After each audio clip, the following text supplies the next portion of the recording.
Welcome back to Hotspots Live, all things arts, entertainment, and culture. It is my pleasure to welcome to the show today, Christopher Hamblin. How are you, sir? Welcome, welcome, welcome, welcome. Oh my goodness. The legends themselves.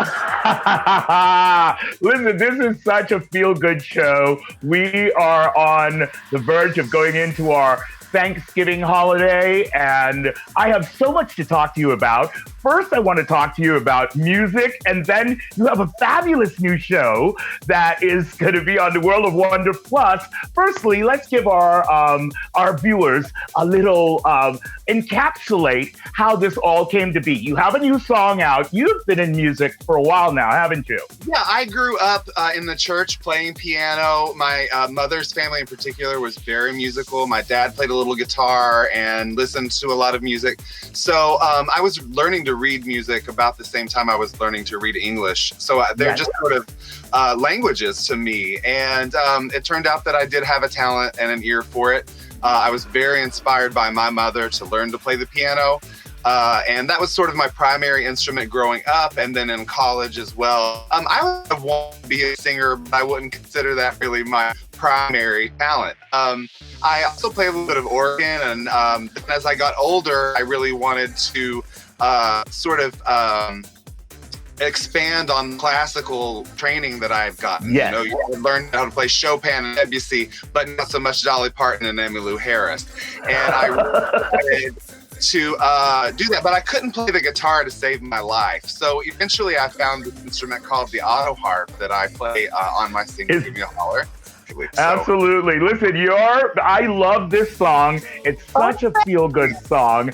Listen, when I was growing up, of course, I'm from the Bahamas. My mom and I love country music, right? So go figure. Like, I know, of course, we celebrate it. All music is beautiful, but in particular country music. Let's talk a little bit about your transition from being a choir director, because that was one of your previous skills, to touring the world with your famous superstar husband, Tim Wilcox, a.k.a. Latrice Royale. Oh, my goodness. I'm married to one of them, and I work for the other one.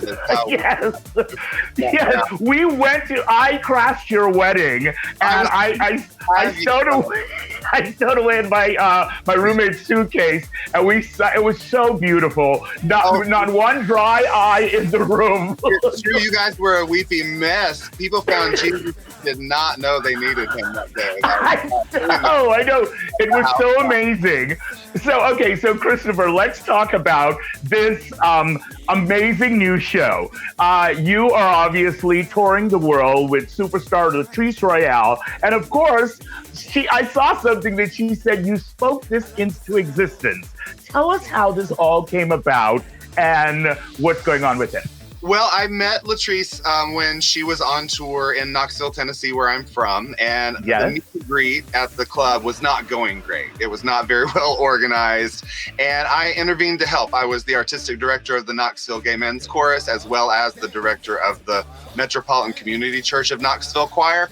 So it mattered to me what somebody like Latrice would think about how the night went, and I wanted her to go away and tell her fabulous sisters what a great time she had in Knoxville so that we could boost our scene. Little did I know that I was, I guess he liked what he saw, and I had submitted an application that night to be able to run a meet and greet. And 8 years later, here we are. So I don't know what to tell you. I've paid a lot of attention to show business for a long time. So when I met Latrice, I very quickly said, I feel like I know what you're doing, and if you agree with me, I would love to help out. And he graciously gave me that opportunity and has trusted me to help amplify his voice. Right. But that, he's worked very hard as my husband to make sure I don't lose my own voice. And part of that is, of course, that the experience of the partner of the very famous drag queen isn't the same as being the famous drag queen. It's famous adjacent. I get a lot of sort of like semi perks. Right.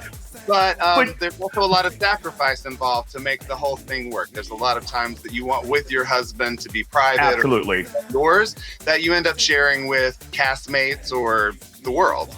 And this is what the show is getting to share my little perspective with you guys and let you know what we go through. Absolutely. So I looked at I looked at a bit of the first episode that's on World of Wonder Plus. And, okay, so tell us all about the show. Like, how did it come to fruition? What's the concept? Well, it started with it was sort of a joke that we started amongst the boyfriends and husbands. The show's called All the Queen's Men. Yes. The show's called All the Queen's Men, and it started with a secret Facebook group that I created as a support system for people.